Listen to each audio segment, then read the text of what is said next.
This is a milestone. For a long time, the state has not been doing what it has to do. This is a common sense measure. Even in Washington, they're talking about $1 trillion in roads and public infrastructure. This is $52 billion over 10 years. This is probably more than 50% of what we should be spending as our share of the national program. So we know there's a need. It's recognized in Washington, and it's recognized here. And yes, this is a pay-as-you-go.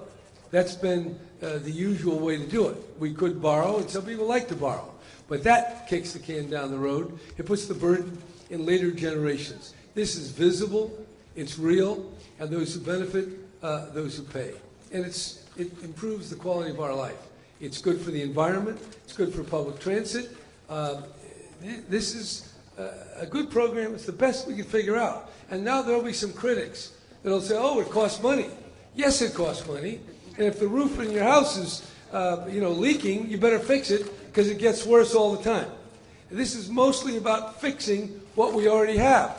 If for some reason people try to fight this, and God help us, they were successful, they won't stop it. They'll just delay it and make the expenses go up.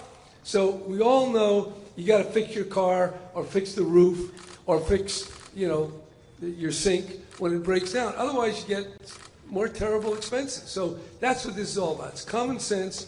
It's doing what we have to do. There's really not a choice. The only choice is, do we borrow from the next generation, or do we really belly up to the bar and say, here's what it costs, and we're going to pay it. That's what it's about. And that's why we have the Chamber of Commerce, why we have the building trades, why we have a wide variety of folks supporting this. So I think it's not perfect. Nothing is in life. But it's pretty darn good, and it's long overdue. So I'm very happy to be here and join all the people standing behind me for a very positive program for California. Thank you.